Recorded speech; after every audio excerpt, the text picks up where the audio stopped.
Hi everyone, Namaskar, Salam, Sat Sri Akal. Welcome back to Deeps All in One channel. I hope you all are doing really well. Video की शुरुआत हो रही है EV के कुछ कारनामों के साथ। अच्छे से वो मामी के पास से रेडी होके आई है प्रिंसेस बन के। लिपस्टिक वगैरह लगाई है जो मैं बिल्कुल अलाउ नहीं करती हूँ, पर मामी से वो करवा के आई है। धागा लगा के वो इयररिंग्स वगैरह पहन के और इतना शो ऑफ वो कर रही थी और बहुत ही ज़्यादा खुश थी कि मैं अच्छे से रेडी होके आई हूँ। और काम बस यहीं पर नहीं रुका था, उसके बाद इयररिंग्स उतार के नाना जी को पहनाने शुरू किए और पापा भी बड़े आराम से बैठे हुए जो हैं वो उससे पहन रहे थे। तो बस यही सारे काम थे जिनमें ये लगे रहते थे और मम्मी इसको देख देख के इतनी खुश होती रहती थी और आई थिंक इससे रिकवरी में भी मम्मी को बहुत ही ज़्यादा हेल्प हो रही है। तो बस वो एक रैंडम सी क्लिप थी जो मैंने रिकॉर्ड करी थी। अभी ये आई डोंट नो अगला दिन है या उससे अगला दिन है, दिन का कुछ पता नहीं चल रहा था। तो मैं आई थी इधर लिविंग रूम में, लिविंग कम डाइनिंग रूम है ये वाला, और मुझे यहाँ की फर्निशिंग चेंज करनी थी क्योंकि मम्मी से भी बात हो रही थी। काफ़ी महीने हो गए थे सोफ़ा कवर और ये डाइनिंग चेयर के कवर्स वगैरह चेंज हुए हुए, और मैं जिस दिन से आई थी ना उस दिन से मुझे बस वो हो रहा था टुक टुक टुक टुक कि ये मुझे क्लीन करना है। तो आज सुबह जल्दी ही मैंने अपना काम शुरू कर दिया था। मम्मी को ब्रेकफास्ट करा चुकी हूँ मैं, क्योंकि मम्मी का टाइम बहुत फॉलो करना पड़ता है, तो आँख खुली ही रहती है। सच बताऊं तो पूरी इंडिया ट्रिप में शायद लगातार ही मैं 2 घंटे सोई होंगी। उठना पड़ता है मम्मी के लिए और I am very satisfied about it कि ठीक है जितना मुझसे हुआ उतना मैं कर पाई। तो मैं सुबह आज जब उठी थी तो उसके बाद फिर मैं दोबारा लेटी नहीं, फिर मैं अपना लगी गई थी कि चलो ये काम मैं निपटा देती हूँ। तो यहाँ पे जो सोफे के कवर वगैरह हैं वो सब मैंने उतार दिए हैं, डाइनिंग चेयर के कवर्स भी उतार दिए हैं। कुशन कवर जो है वो मैंने पहले दिन उतार के और वो वॉश कर दिए थे, तो वो भी अच्छे से सूख गए थे, बट मैं दूसरे ही चढ़ाने वाली हूँ, वो वाले नहीं चढ़ाऊंगी।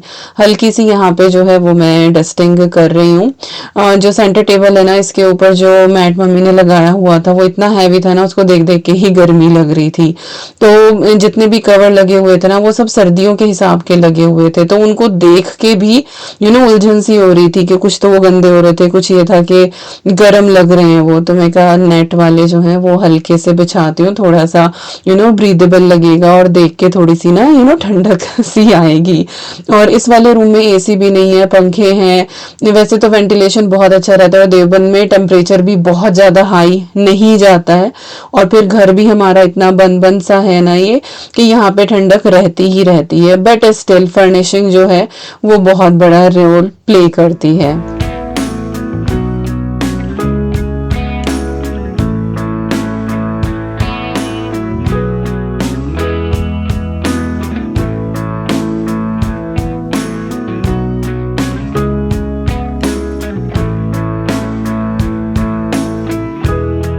तक के पिछले 3-4 जो भी व्लॉग गए हैं वो मोस्टली थोड़े से मुझे लगता है कि सैड सैड टाइप गए हैं कि मम्मी की हालत ठीक नहीं है। ठीक है अब मम्मी की रिकवरी हो रही है, बट आई थिंक टॉपिक वही चल रहा है और आई थिंक चलता भी यही रहेगा जब तक वो फुल्ली रिकवर नहीं होंगी। क्योंकि आप लोग भी बहुत ज़्यादा कंसर्न हो जाते हैं, मेरी वीडियो नहीं आती है, पोस्ट नहीं आती है, तो मुझे इतने सारे मैसेजेस रिसीव होते हैं इंस्टाग्राम पे, यूट्यूब पे इतने सारे कमेंट आते हैं और हर किसी को मैं कई बार जवाब भी नहीं दे पाती हूँ क्योंकि स्केड्यूल ही मेरा इतना बिजी चल रहा था। But I am so thankful and so grateful कि मेरी इतनी अच्छी कम्युनिटी है कि वो मेरी फैमिली का इतना ध्यान रखते हैं, हमारे लिए दुआएं करते हैं और इतने प्यारे प्यारे कमेंट्स भेजते हैं और हमारी हिम्मत बढ़ाते हैं। पापा भी जब आपके कमेंट्स पढ़ते हैं तो ही इज़ वेरी थैंकफुल। और अभी मैंने जो कम्युनिटी पोस्ट डाली थी उसमें पापा ने कमेंट किया था, फिर मैंने उनके कमेंट को पिन भी कर दिया था। तो हमारी पूरी ही फैमिली जो है वो आप सभी लोगों की बहुत शुक्रगुजार है कि आपने इतनी दुआओं में हमें साथ रखा, और शायद यही वो दुआओं का असर होता है कि इस तरह की कंडीशन से भी मम्मी जो है वो ठीक ठाक वापस घर आ गई है। अदरवाइज एक पॉइंट ऐसा था जब हम सब ने उम्मीद छोड़ दी थी, पर दवाएं एक तरफ होती हैं, दुआएं एक तरफ होती हैं, और उसके लिए मैं जिंदगी भर कभी आप लोगों का एहसान नहीं चुका पाऊंगी जितना आपने मेरी फैमिली के लिए दुआ करी है। सो थैंक यू सो मच। और थैंक यू बहुत ही छोटा सा एक शब्द है, मैं पता नहीं ये इनफ बिल्कुल भी नहीं है, पर समझ नहीं आ रहा कि और मैं क्या कहूँ। बस इतना ही कहूंगी कि आप लोग हमेशा स्वस्थ रहें, खुशहाल रहें, अपने परिवारों के साथ रहें, कभी किसी को कोई गम ना आए, अच्छे से आप तरक्की करें, जो आपके सपने हैं जायज़ हैं वो सब पूरे हों और आप सब खुशहाल अपने परिवारों में बने रहें। So thank you so much once again. इतनी सारी बातें करते करते थोड़ा सा मेरा यहाँ पे ये काम भी निपटा है। और आप ही बताओ, देख के अच्छा लग रहा है ना लिविंग रूम, जब ये वाइट कलर के नेट वाले जब मैंने ये फर्निशिंग कर दी है यहाँ पे, तो इससे थोड़ा सा ब्रीदेबल हो गया एटमॉस्फेयर। पहले बड़ी गर्मी लग रही थी मुझे उनको देख देख के। तो अभी जो है वो कुशन कवर्स यहाँ पे मैं चढ़ा रही हूँ। ये मैं दूसरे वाले लेकर आई थी, इससे पहले जो कुशन कवर थे आई थिंक रेड कलर के चढ़े हुए थे, और वो भी वही थोड़ा सा जो वो हैवी स्टफ होता है ना वो वाले थे। ये बहुत ही लाइट वेट से हैं और देखने में भी ये बहुत अच्छे लग रहे थे। तो ये भी सारे मैंने चढ़ा दिए। कुछ कुशन्स जो हैं वो बड़े हैं और कुछ छोटे हैं। और बहुत से लोग हैं जो कई बार मुझसे ना बहुत सारी चीज़ों के लिंक के बारे में पूछते हैं, तो जहाँ तक लिंक मेरे पास होते हैं वो सब मैं आपको दे ही देती हूँ। बट बहुत सी ऐसी चीज़ होती हैं जो लोकल स्टोर से होती हैं, वो भले ही मैं यहाँ इंडिया की बात करूँ या मैं यूके की बात करूँ, तो उनके फिर मैं प्रोवाइड नहीं कर पाती हूँ। बट जो भी रिलेटेड लिंक होते हैं मेरे पास होते हैं, वो सब मैं डिस्क्रिप्शन बॉक्स में प्रोवाइड करा देती हूँ। तो अगर आपको कभी ऐसा लगे कि कोई लिंक आपको चाहिए, कोई प्रोडक्ट आपको पसंद आ रहा है, तो एक बार ना आप डिस्क्रिप्शन बॉक्स चेक कर लिया करें, वहां पे रिलेटेड लिंक आपको मिल ही जाएंगे। बाकी मेरा अमेजोन स्टोर फ्रंट भी है, मैं वहां पे भी प्रोडक्ट लिंक करती रहती हूँ, तो वहां से भी आपको डिटेल में सारी चीजें मिल ही जाएंगी।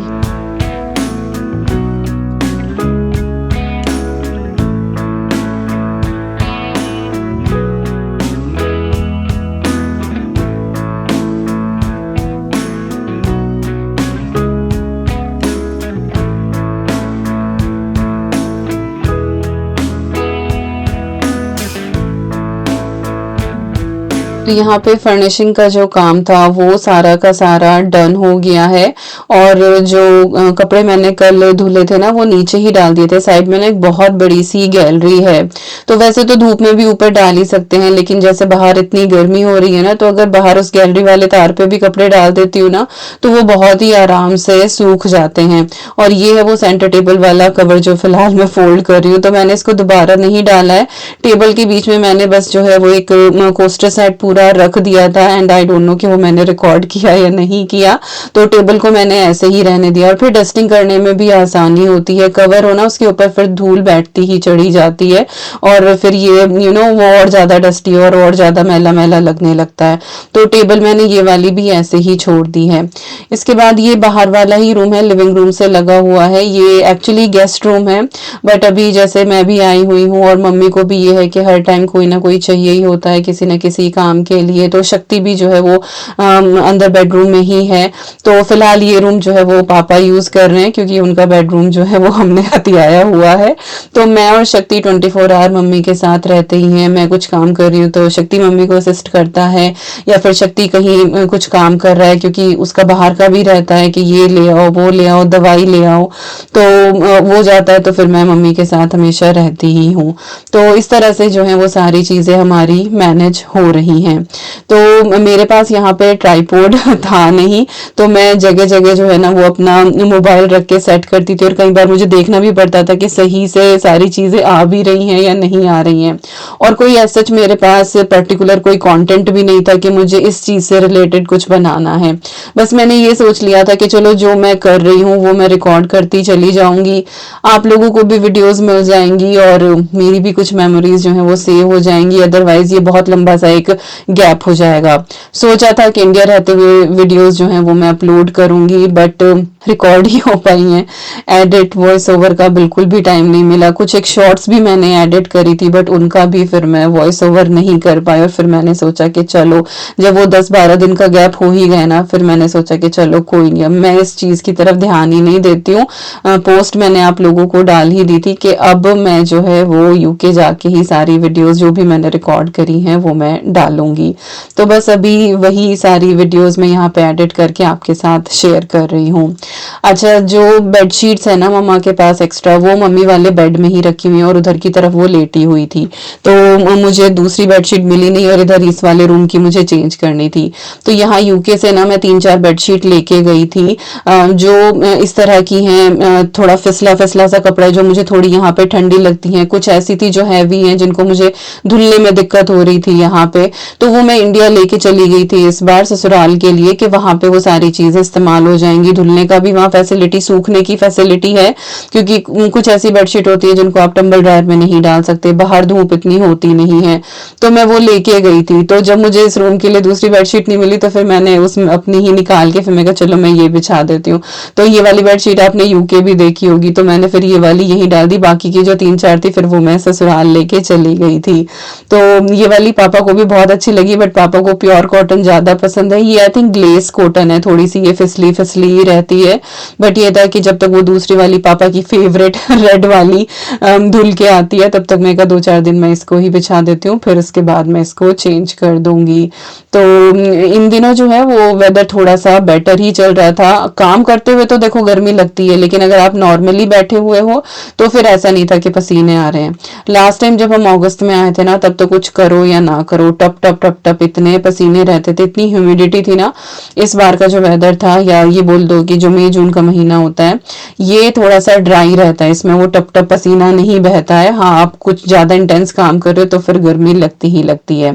तो खैर, यहाँ पे पापा का जो रूम है फिलहाल का, ये भी अच्छे से रेडी हो गया है। और जो वो रूम था ना, वो एक टाइम में मेरा रूम हुआ करता था। और यहाँ पे हमारा जो लिविंग रूम है, ये भी सारा अच्छे से हो गया है। और सारी डस्टिंग मैंने इसकी अच्छे से कर दी थी, सारी फर्निशिंग चेंज हो गई थी, और एकदम से ना फ्रेश सा लुक आ गया था पूरे रूम का। और मैं कोशिश करती हूँ कि ये इस तरह का जो भी मेरा काम है ना, ये मैं जब दीदी आती है ना सफाई वाली, उनसे पहले ही निपटा दूँ, ताकि वो भी कंफर्टेबली अपना काम कर सकें। हालांकि झाड़ू लगाने के बाद ना कई बार धूल उड़ती है, बट फिर भी मैं सारा काम पहले ही निपटा देती हूँ। बीच में टाइम मिलता है तो फिर थोड़ी बहुत डस्टिंग कर देती हूँ। और ये जो सामने आप पेंटिंग देख रहे हैं ना, ये मैंने बनाई हुई है, और ये बहुत ही प्रिटी, लाइक मेरी लाइफ की तीसरी या चौथी पेंटिंग तो नहीं कहूंगी, ये ना जो एक आई थिंक मैटी कैसमेंट कुछ ऐसा होता है, उसके ऊपर धागे से कढ़ाई की जाती है। डिजाइन बना होता था, बस धागे से आपको करना होता था। ये मेरी शादी का एक पोर्ट्रेट है, जब एल्बम बन के आई थी यहाँ मेरे मायके वाली, तब उन्होंने, भैया ने ये कॉम्प्लीमेंट्री बना के दिया था, तो सबके फोटोज थे इसमें। ये वाली पेंटिंग भी मैंने बनाई थी, इसको फॉयल पेंटिंग कहते हैं, और ये भी बहुत ही ज्यादा प्रिटी थी। अब तो ये चीजें इतनी पुरानी हो गई है ना, 15-20 साल पुरानी, 20 साल से भी ज्यादा की, लाइक तब तो मैं शायद ग्रेजुएशन ही कर रही थी, तब मैंने ये चीजें बनाई थी। अब मेरे ख्याल से 10th 12th की भी होंगी कुछ एक चीजें। सामने ये एक शोकेस है जिसमें बहुत सारे फोटोज लगे हुए हैं, कुछ मेरी ट्रॉफी हैं, कुछ अर्जुन शक्ति की ट्रॉफी भी लगी हुई हैं। ये मेरी मम्मी की शादी का फोटो है। She was so beautiful and she is still so beautiful. और पापा मेरे सब बोलते थे कि धर्मेंद्र जैसे लगते हैं। ये मम्मी पापा की आई थिंक 25th एनिवर्सरी का फोटो है, दीदी का। मैं छोटी थी और जो हाथ है ना वो मेरा था। बराबर में अर्जुन का फोटो है, छोटा सा मैंने कान्हा जी बनाया था जब जन्माष्टमी थी। और ये मेरा और विकास का फोटो है, आई थिंक बिल्कुल रिसेंटली जब हमारी शादी हुई थी। ये भी मम्मी पापा का है, वो भी मम्मी पापा की शादी का ही फोटो है ये दोनों। और बहुत सारी मेमोरीज हैं, जब भी मैं शोकेश की तरफ देखती हूँ ना तो बहुत खुशी होती है। एक ही विकास का सामने फोटो लगा हुआ है, आई थिंक ग्रेजुएशन का है उनका ये। तो जब हम दिल्ली से अपना घर रैप अप कर रहे थे, तो बहुत सारे ऐसे फोटोज थे जो पापा ले आए थे कि ये बस मैं अब अपने साथ रखूंगा बच्चों का फोटो। कैसेट्स ये आजकल यूनिक हो गई हैं, एंटीक हो गई हैं। ये हमारा एक फिलिप्स का टेप रिकॉर्डर उस टाइम का जो होता था, और एक ना सामने छोटा सा ट्रांजिस्टर भी रखा हुआ है जो पापा के एक फ्रेंड ने कनाडा से भेजा था। तो ना ये सारी चीजें जो हमने खूब यूज करी हैं, आजकल ये एंटीक हैं, क्योंकि मोबाइल ने हर चीज को जो है कवर कर लिया। म्यूजिक भी आप जो है वो मोबाइल में ही सुनते हैं, फोटोज आप मोबाइल में देखते हैं, वीडियोज उसी में होती हैं, रेडियो आप उसी में सुनते हैं, घड़ी भी अब मोबाइल ही हो गया। तो मोबाइल ने बहुत सारी चीज़ें जो है ना वो लाइफ से ख़त्म कर दी हैं। तो मेरे पापा ने चीज़ें डिस्कार्ड नहीं करी, उनको बहुत शौक है चीज़ें कलेक्ट करने का। तो उन्होंने ऐसे शोकेश में लगाई हुई है ना, अच्छा भी लगता है, हंसी भी आती है कई बार। और आप यकीन मानिए, जब मैं दिल्ली थी ना तो मैंने कुछ 150 रुपए का ना एक बिल्कुल छोटा सा जो एक 15 सेंटीमीटर स्क्रीन वाला एक टीवी लिया था। मेरे पापा ने आज तक वो भी सहेज के रखा हुआ है, बस गनीमत ये है कि उन्होंने वो शोकेश में नहीं रखा है। तो उनको छोटी छोटी पुरानी चीजें, हमारे पुराने कपड़े, हर चीज से इतना लगाव है उनको। बहुत सी चीजें उन्होंने समेट के रखी हुई हैं। तो खुशी होती है जब होता है ना कि वो जो खुशियों वाला ट्रंक खुलता है, उसके अंदर से चीजें निकलती हैं पुरानी पुरानी, और उन हर चीज से जुड़ी हुई एक स्टोरी होती है। और वो पापा जब बताते हैं, पापा का story telling is so good. वो कोई जोक भी सुनाएंगे ना तो लिटरली बहुत हंसी आती है, और कहानियां तो मस्त होती ही हैं पापा की। तो बहुत अच्छी उनकी स्टोरी टेलिंग। एक होता है ना कि कोई इंसान बात बता रहा होता है, आप बोर हो जाते हैं। एक इंसान ऐसा होता है कि वो इतना इंटरेस्ट पैदा कर देता है कि आपका मन करता है कि बस बातें सुनते ही रहो, सुनते ही रहो। तो वो सिचुएशन जो है ना वो पापा की है, and we love hearing all those stories. हमारे बचपन की बातें, हमारी शैतानियां जो पापा सुनाते हैं, और अभी अर्जुन शक्ति की भी सुनाते हैं, तो बड़ा मजा आता है जब हम चौकड़ी लगा के सारे बैठते हैं। तो ईवी मैडम जो है वो ऑलमोस्ट उठी जाती हैं टाइम से, और बस उनका मैंने यहाँ पे दूध बना दिया था। और इंडिया आके उसको भी हुआ है, क्योंकि वो एक साथ में सारा दूध तो पीती नहीं है, उसका ये सिपर है, और इस दूध को वो शाम तक पीती रहती है। बट यहाँ आके उसे पता लगा है कि गर्मी है, तो जाके फ्रिज में दोबारा से रख दो। तो वो अपना 2-3 घूंट पीती है, फिर आके अपना फ्रिज में रख जाती है। तो शाम तक थोड़ा थोड़ा उसका ये दूध पूरा हो ही जाता है। तो खैर उसको दूध दिया। सामने जो है वो अर्जुन का रूम है, और अर्जुन जो है उसकी नाइट शिफ्ट चल रही है आजकल, तो वो दिन में थोड़ा सोता है, बट टीवी उसे डिस्टर्ब करती ही रहती है, and he is fine about it. तो मैंने कपड़ों की मशीन भी लगा दी थी, क्योंकि इतने सारे कपड़े निकले थे तो वो सब धुलने ही थे। और इसके बाद जब काम निबट गया, मम्मा को एप्पल वगैरह दे दिया था नहा धो के, उसके बाद फिर मैं अपना जो है वो दोबारा किचन में हूँ। मम्मी की खिचड़ी वगैरह मुझे बनानी होती है, और अभी जो है ना मैं ये मिक्सर ग्राइंडर निकाल रही थी। अर्जुन गुड़गांव में जो है ना पहले रूम लेके ही रह रहा था, बट वही है कि उसकी कुछ हफ्ते नाइट शिफ्ट रहती है, कुछ डे शिफ्ट रहती है, तो उसका स्केड्यूल ऐसा हो रहा है कि वो प्रॉपरली ना अपने लिए कुक कर नहीं पा रहा था, थकान हो रही थी। तो अभी वो पीजी में शिफ्ट हुआ है, तो कुछ सामान उसके पास ऑलरेडी वहां पे था जो घर से ही गया था।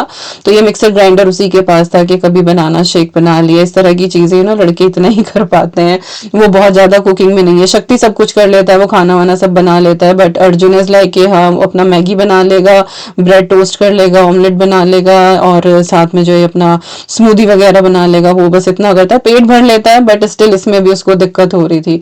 तो ये उसका मिक्सर ग्राइंडर आया हुआ था, तो फिर मैंने सोचा कि चलो मैं इसको नीचे ओपन कर लेती हूँ, क्योंकि जैसे मम्मी के मुझे मखाने पीसने होते हैं मखाने के लिए, तो फिर मुझे सुबह सुबह ऊपर जाना पड़ता है। और वो ये कि भैया भाभी अगर सो रहे होते हैं तो फिर उनकी भी नींद डिस्टर्ब होती है, तो मशीन ये चलती है तो ऑब्वियसली आवाज तो होती है। तो फिर मैंने ये खोल के नीचे ही रख ली थी कि मैं अपना नीचे का नीचे ही काम कर दूं, क्योंकि मम्मी का तो मुझे करना ही करना है। तो ये वही वाली मिक्सी है, आपने पहले भी मेरी वीडियो में देखी होगी, जिससे इंस्पायर होके फिर मैं यूके लेकर गई थी। ये हेवल्स की है, और लिटरली ये बहुत अच्छा काम करती है, और मेरे पास ऐसी यूके में भी है और बहुत बढ़िया काम करती है। यही मैंने यूज करी थी, और तभी मुझे लगा था कि ये तो भाई लेके जानी चाहिए। तो फिर मैंने मेरठ से बाय करी थी, ये भी मेरठ से ही ली थी। तो खैर बहुत सारी बातों के साथ एक डिफरेंट सी क्लीनिंग वीडियो थी। आई होप आपने एंजॉय करी होगी, और इसी के साथ आ गए हम इस वीडियो के एंड पे। आई होप आपको आज का ये व्लॉग पसंद आया होगा। मिलती हूँ नेक्स्ट व्लॉग में। Till then you guys take care, and I am sending lots and lots and lots of love to you all. Thank you so much for watching. Take care and bye bye.